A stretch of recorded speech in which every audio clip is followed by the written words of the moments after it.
On today's Locked On Senators, it's officially the off-season after locker cleanout day at the CTC.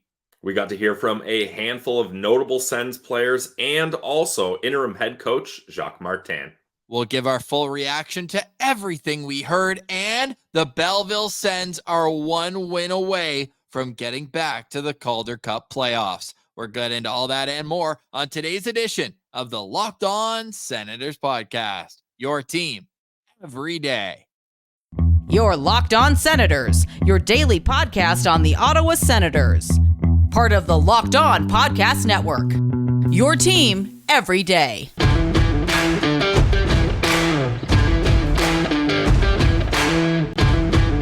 I'm Jake Sanderson, and you're listening to Locked On Senators podcast. I'm Tim Stützle, and you're listening to the Locked On Senators podcast.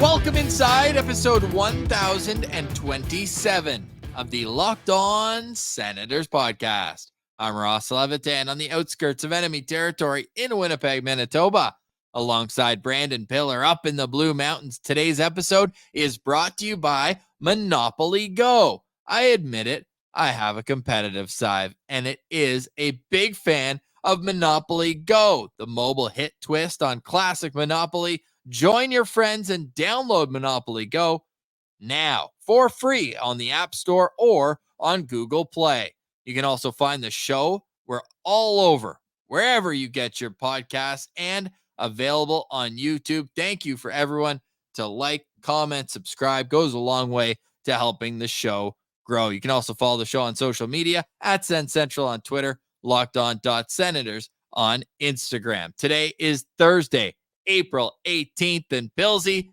the headline hogs are back. The Senators Media Day earned a few comments that definitely caught on.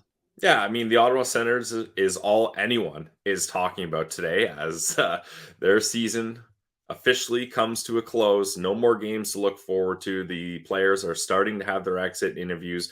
Garbage bag day, as it's usually called here.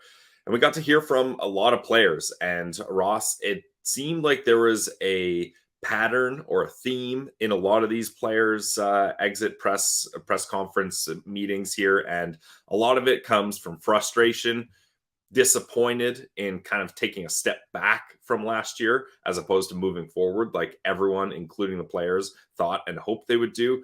But there was a lot of other really interesting nuggets sprinkled along in the quotes that we got to hear from players and Jacques Martin today. Highly recommend you go check them out, whether it's just audio version. TSN 1200 has those up on their website, or you can go to tsn.ca, kind of get the body language, the sense of all that. Very somber, especially Brady Tkachuk led it off. The captain wears his heart on his sleeve. We know that. I actually thought he handled himself very well and has for the last at least week plus, where he's been in the media spotlight quite a bit, answering questions, whether it was pre or post game, the home closer or the last game of the season, game 82. And now here he is leading the team off for exit day interviews. I thought he expressed his frustration. I'm sure it was a very similar tone that he was using with Steve Staios. He said he has full faith in management, and he felt maybe in the past he's been too involved with what's going on in terms of maybe player acquisitions, whatever the case may be. So he's going to take a step back. But ultimately, what I got from that is Brady Tkachuk is rightfully so a ticking time bomb. And if they're not in the playoff mix next year, that might be it, because it's been 6 seasons and the closest they got was a "we want playoffs" chant in March, Pilsy. And then they lost 5 straight. Yeah, I mean, Ross, I'm not about to get the panic button here on Brady Tkachuk's time as an Ottawa Senator. I'm not jumping to those conclusions just yet. But if you're Brady Tkachuk, you're sitting there being like, all right, I've put my heart and soul into this team, regardless of where we are in the standings. He's grinding, he's battling, and there's been so much dysfunction, and it just seems like they've never been able to get all the key components of what a successful team needs to line up at the same time. There's been bits and pieces. There have been stretches where you're like, wow, this Sens roster really could do something, but never in the right moments and never sustainable enough to lead to a season where you're at the very least playing meaningful games, let alone in the hunt for the playoffs. So I think if you're Brady, you said it. Like, he said he's going to take a step back this year from maybe being involved in decision making or voicing his opinion. He's going to let management fully put their hands on the wheel and do whatever they think is best for this team, because I don't blame him. I think he needs some time to relax, have a nice summer with his family. He's got a kid coming on the way, so he's mentioning it's hard not to leave those frustrations and emotions at the rink. But when you got a little toddler or a baby, you can't really be bringing that stuff home. You got other things to focus on and worry about. So I think it's going to be interesting to see Brady kind of flush everything out this offseason and come back with, maybe some renewed purpose after a good offseason. People are yelling at us about our purpose right now, and that's having the biggest stories first. But to me, I did want to know how Brady Tkachuk was going to react. However, probably the third or fourth story coming out of media day. Number one to me was finding out that Tim Stützle had been playing this entire season injured. We had speculated on it, not doctors, but we did say at times you can see the KT tape is all over his back. He confirmed that it was a shoulder that had been doing well throughout the season until he took that greasy hit from Nico Mikkola and the Panthers loss at home just a couple weeks ago, or last week even. But earlier in the season, game 4 apparently hurt his wrist, and was dealing with that all year. So maybe explains the 18 goal output after 39 last year. Yeah, and I mean, maybe that explains his kind of thought process every time being a pass first guy, right? He's like, I don't have the wrist strength to get enough zip on this puck to make it a good scoring chance. So I'm going to make that extra pass to someone else, hoping they can do a better job. Yeah, Ross, I'll hand it to you. You've been on this beat all year long. I kind of shoved it aside, being like, well, like, why aren't they saying anything about it? He doesn't look slower on the ice. He seems like he's been playing in almost every single game this season. So it just seemed weird to me, Ross, that, like, especially once they got to a point where things weren't going well, I would have just shut him down for a little bit. And I know there was that long stretch of time where they didn't really have a lot of options as far as cap goes and roster management. But I still think when you've got a young centerman like Tim Stützle and the season's not heading to a spot where you need him to play every single game, maybe that's a lesson the Sens can kind of look at and be like, maybe we should have just given him time to heal up so that we could have got 100% of Timmy for 80% of the season instead of 80% of Timmy for close to 100% of the season, right? So what was the biggest thing we took out of Tim Stützle's season? The frustration that he felt, and he mentioned this today. I thought it really kind of clicked for me hearing it, is how frustrating it is when you know you can do something, but your body just wouldn't allow it to accomplish. And I think that's kind of what we saw the result of with how upset and frustrated he was. I think with Brady, it's equally as much as like he's been here for so long and they haven't. I think it's pent up frustration from not being able to get it done. We see him at the end of games, whereas for Timmy, it's after a failed attempt on a 2-on-1 where he tries to send the pass backdoor again after getting the feed on a 2-on-1. All those moments where, he just wasn't able to do what his body was meant to do. So hopefully he's able to go back at 100% healthy. And he also confirmed he will not be going to the World Championships because of the injury situation. Yeah, it's unfortunate. You would have loved him to play for Team Germany, especially that's a country that has big aspirations as far as competing on a world stage. I think he'll still be in the mix for the Olympic team, even though he didn't show up for this one. Yeah, I don't think that's going to affect his Olympic status. I feel like that's fair. But what I wanted to say, I was just kind of pondering this is, when I was saying, just shut him down. He can't score goals. Well, it seemed like, why is that so funny? I'll tell you what I'm laughing at later. Sorry. Oh, okay. I was like, that's not that crazy. No. But the thing is, and he talked about it, and Alfie is just such a legend. He said he'd been talking to Alfie a bunch, and Alfie said, look, Timmy, you can't be taking nights off. You can't not always give a full effort.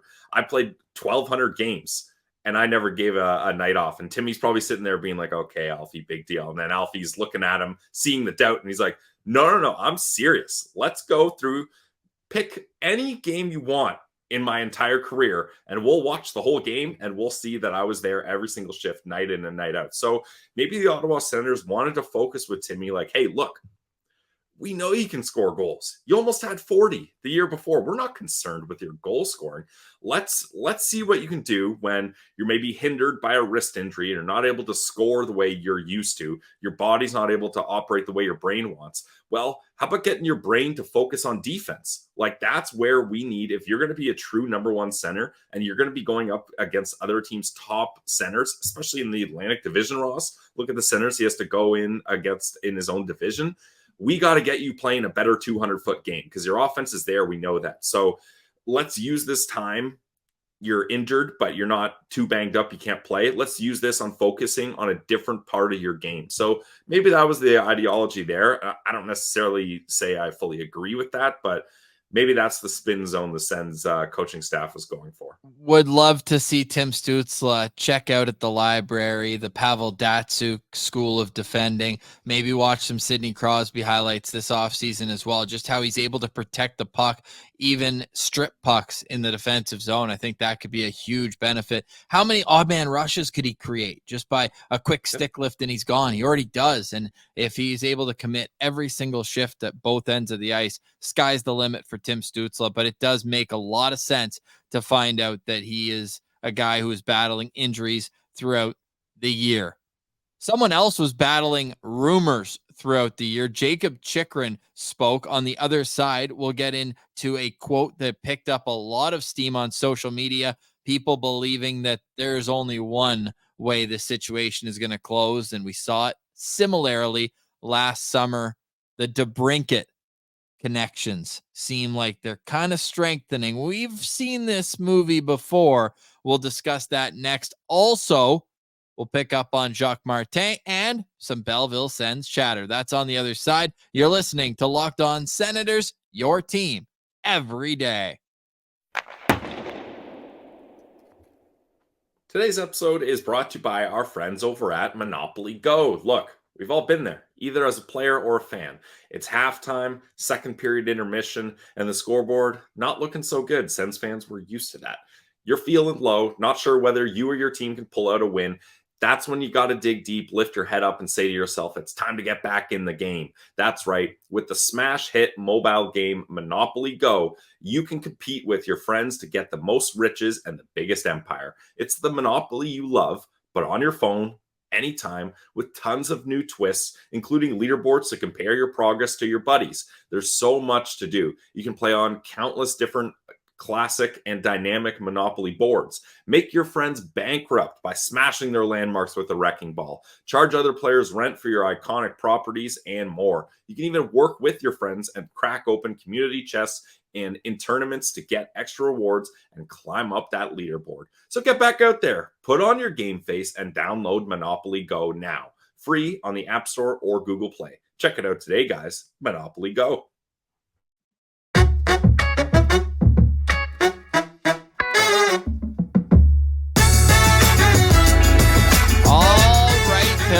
It is officially the Ottawa Senators off-season. Tomorrow, once the players have all had their meetings, we will hear from Senators General Manager Steve Stützle, a master at answering every single question without saying a damn thing at all. I'm convinced we're not going to have a whole lot of insight like we have in years past.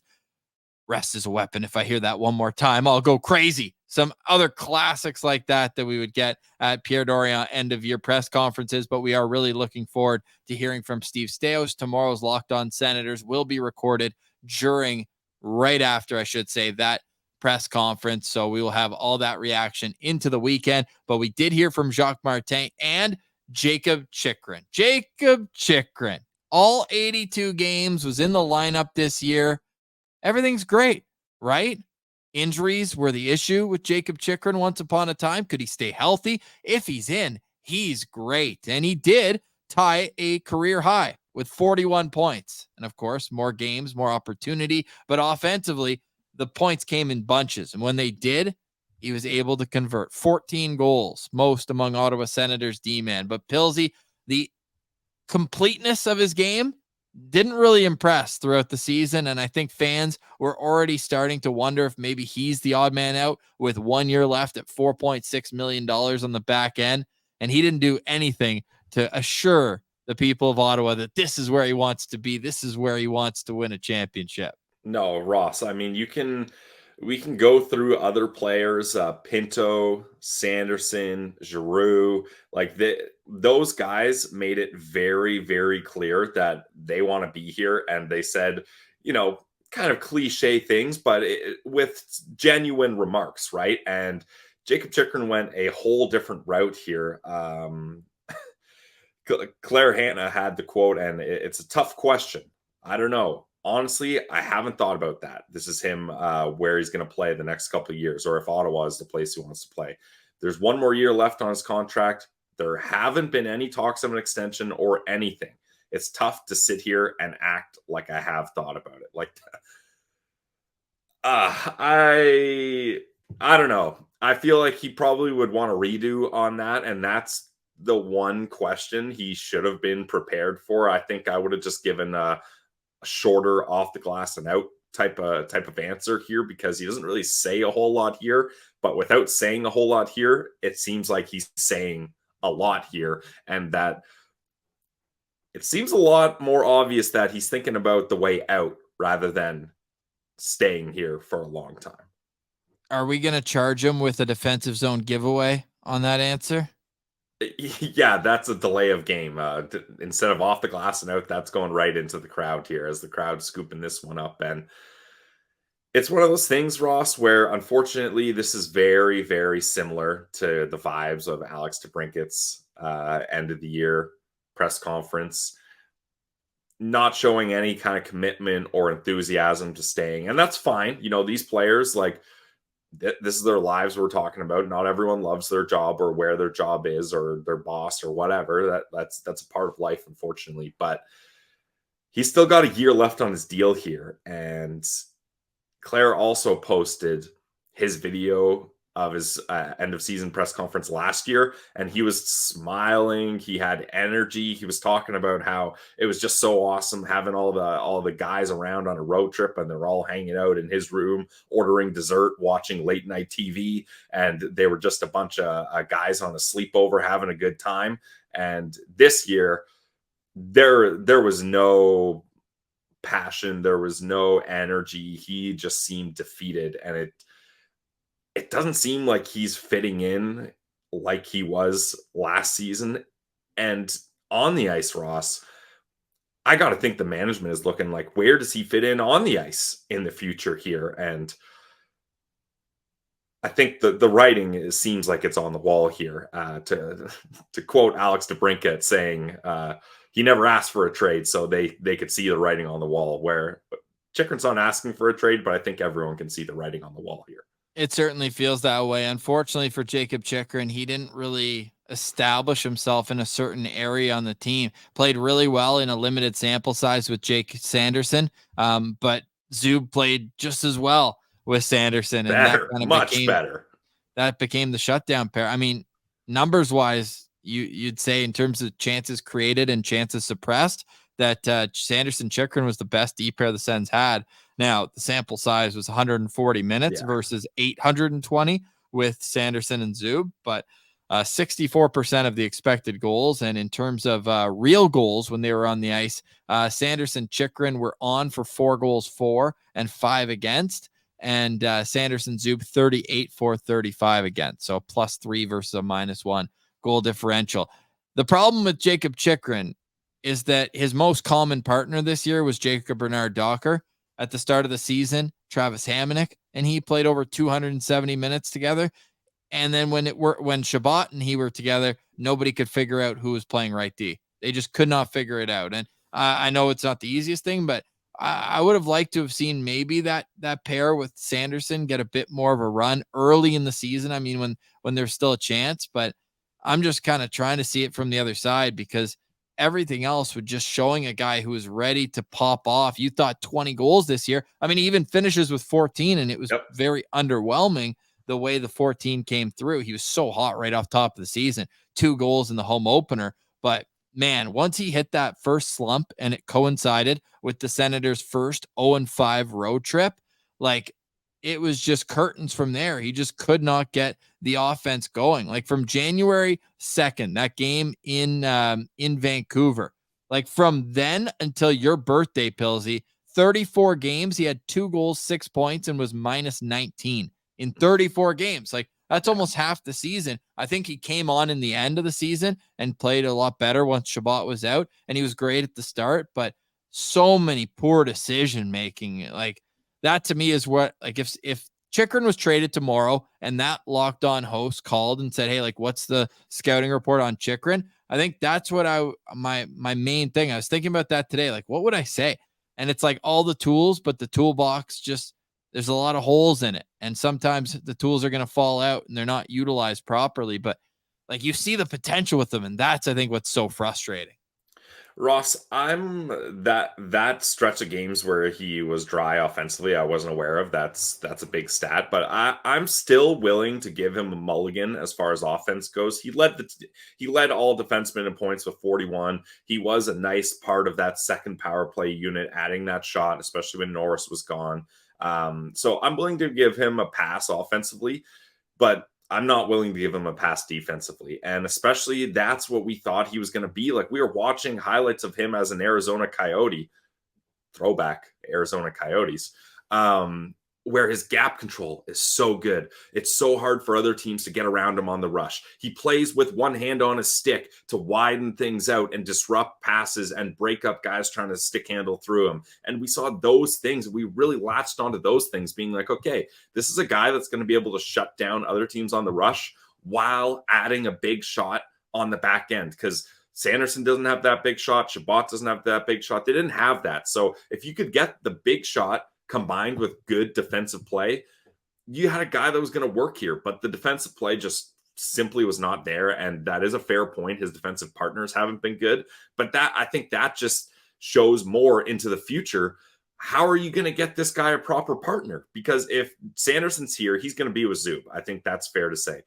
Chabot, that's a much harder deal to trade away if you're looking to move a guy. He's got a couple years left at $8 million. So that's a hard deal to move. Chabot's probably going to be there. So you're not going to find 2 top 4 right-hand shot defensemen to play with Chabot and Chychrun, because we know Chabot and Chychrun can't play together. So that's just where it's unfortunate, but I just think somebody has to go from the back end, and it just makes too much sense for it to be Jakob Chychrun, and him not giving any sort of vote of confidence that he wants to be in Ottawa in this presser.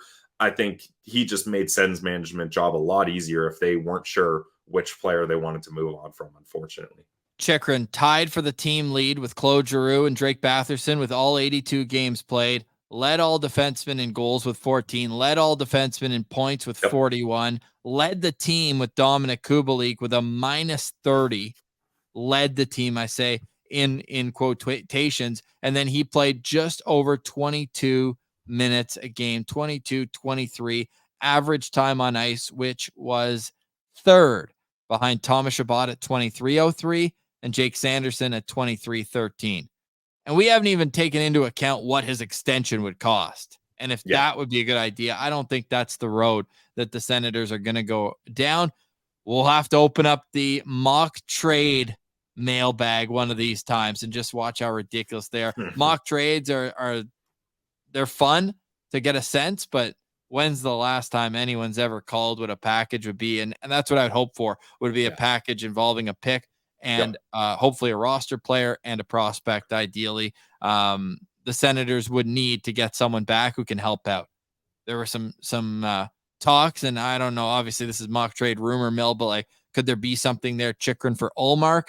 Now, Ullmark being a UFA after next year is what really kind of pushes me to saying, I don't think so on that one. It would be a ballsy maneuver to go out and get a guy who's got 1 year left before they can just leave if they don't like where things finish.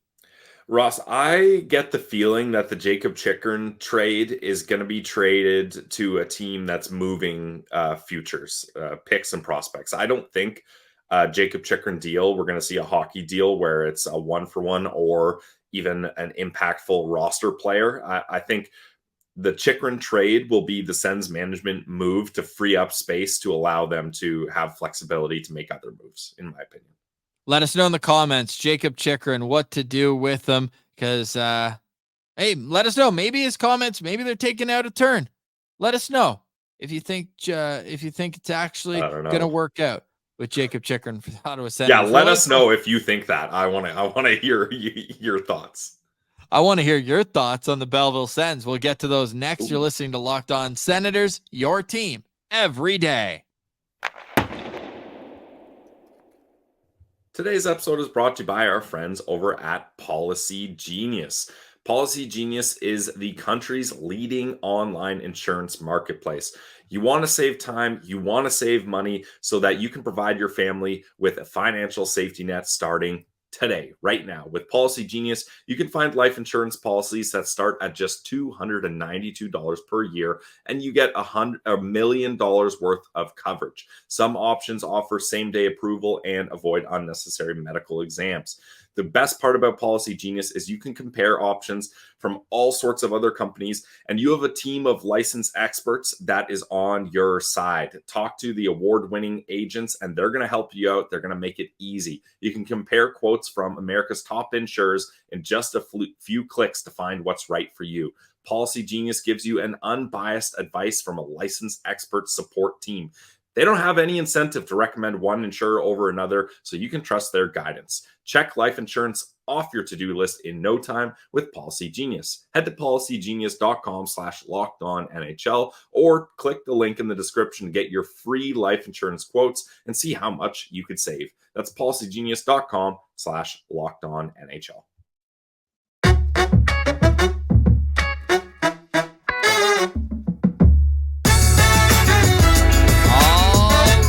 Pilsy. So Jakob Chychrun, feels like we could go on and on. That was the story of the day, is how Jakob Chychrun was non-committal to any sort of extended future in Ottawa. Although, come to think of it, kind of a strange question to ask. Have you had negotiations yet? It's not July 1st. The league calendar has to go to within a year. Chychrun did say that. Even. Yeah, he did say, I don't think we can start that anyways. But I mean, it's the way he said it. He could have just... Yeah. Anyways, to me, that's something where even if you don't mean it, just say the right thing. Just felt like kind of an inflammatory, like, headline catcher for no reason. Yeah, but Ross, you know what? Maybe there's things we don't know. Maybe him and his team, this is the approach they wanted to take, right? Yeah. Like, because there's no way Chychrun wasn't ready for those types of questions. There's no way. So maybe this is the approach they want to take, and maybe Chychrun's saying, my message got across. I don't know. Verbal meme. It's the guy from Simpsons who walks into the bar, hangs his hat, spins in a circle, grabs his hat, puts it on, and walks out. That would be what has been a 94-game career for Jakob Chychrun with the Ottawa Senators. So that was a big story today. Tim Stützle's injuries, big story today. Brady Tkachuk being a leader, I felt like, and still, making sure it was known that he's very unhappy with how this season went as a whole, but him saying that he does have faith in management. It's like me. We all want to see something done. We will find out in due time what those maneuvers are. Thomas Chabot also spoke to the media today. He's been dealing with a ton of injuries this season. Unfortunate because offensively, Pilsy, you go by points per game. He was number one on the Ottawa Senators in points per game this season by defensemen, 30 points in 51 games. Thought he played well and defensively. There were times where he was kind of the guy that we felt had that potential and always had it in him, and maybe was just run down too much by overplaying under the last coaching staff. But really unfortunate ending, and sounds like surgery might be an option. He brought it up saying, like, look, we're going for like another opinion. We're going to see how things heal. But like, that would be another kick in the behind, having him going down for surgery. Then you're worried about almost $16 million against the cap between Thomas Chabot and Josh Norris, who are going to be recovering in the offseason. Like, that could be a huge question mark. Big time. Yeah, he certainly kind of opened the curtains a little and said this injury isn't just like a little one, that like we're seeking advice on this. So that's a bit of a cautious sign there. So you don't love to see that, especially it's going to put him out of playing in the Worlds for Team Canada, which is unfortunate as well. I really think that you got to look at Tom Chabot as the leader, part of the leadership group here. And I feel that Sens management should be looking at him as a bigger part of this picture. So you got to hope he's healthy. And I just think if he does have to have surgery and his health is questionable for the start of next season, having your second line center and your number 2 defenseman on the shelf, or at least not 100%, that's going to be tough. That's a problem for another month, though, Pilsy. We're still breaking down the end of the season. We'll have time to discuss what training camp will look like following a slew of moves. I have a feeling over the next 3 months, Steve Staios is going to be very busy for rejigging this team to look like a Steve Staios, Michael Andlauer type team, one that Jacques Martin was preaching, that Daniel Alfredson tried to build the culture. And with that comes a new head coach. For more on the checklist that the Senators need to accomplish, if you missed it, late drop yesterday, we have a full 5-part checklist that needs to be complete for the Senators to go into next season with some confidence. It would also help getting the prospects some meaningful games, and the Belleville Sens showed they can win those meaningful games. Shout out to our guy, Igor Sokolov. Huge game-tying goal yesterday in a game that they were taking on Syracuse, and they've sneaky been good against Syracuse this year. So they're down 1-0 going into a very, very important power play midway through the second, and Igor gets the goal. Huge for him and huge for Matt Sogard too, who was awesome in goal. Another first-star performance from him. Not busy, but important saves in the shootout win. Yeah, he had some big saves throughout the game, and then Rourke Chartier, of all guys, the defensive-minded forward, when he gets to the AHL, he just lights the lamp. He gets the shootout winner. So, and the Belleville Senators had a power play in overtime too that they weren't able to capitalize on. So, if this one would have slipped away from them, I think there would have been a lot of tough conversations in that locker room. But luckily, they're able to get the win. And Ross, the one thing I noticed after they got the win here, Igor Sokolov goes up to Mad Sogard, gives him a big, big embrace, and he's yelling something into his ear. Like, those two have been through a lot of ups and downs on Belleville together, and I would say, arguably, Mad Sogard and Igor Sokolov are the two main pieces of, if this team has success, you can look back at those guys and be like, they're a big, big part of this. So it was really nice to see them have that moment. And meaningful games, they're in the thick of it here, Ross, as just one more win and the Belleville Senators will clinch, and they have back-to-back games against the Laval Rocket, a home and home here this weekend. So look, if you want meaningful games as a Sens fan, I know it's not Ottawa, but Belleville has an exciting lineup. Now that the Ottawa season is over and they had some of those guys sent back down, this is the strongest Belleville has arguably been all year.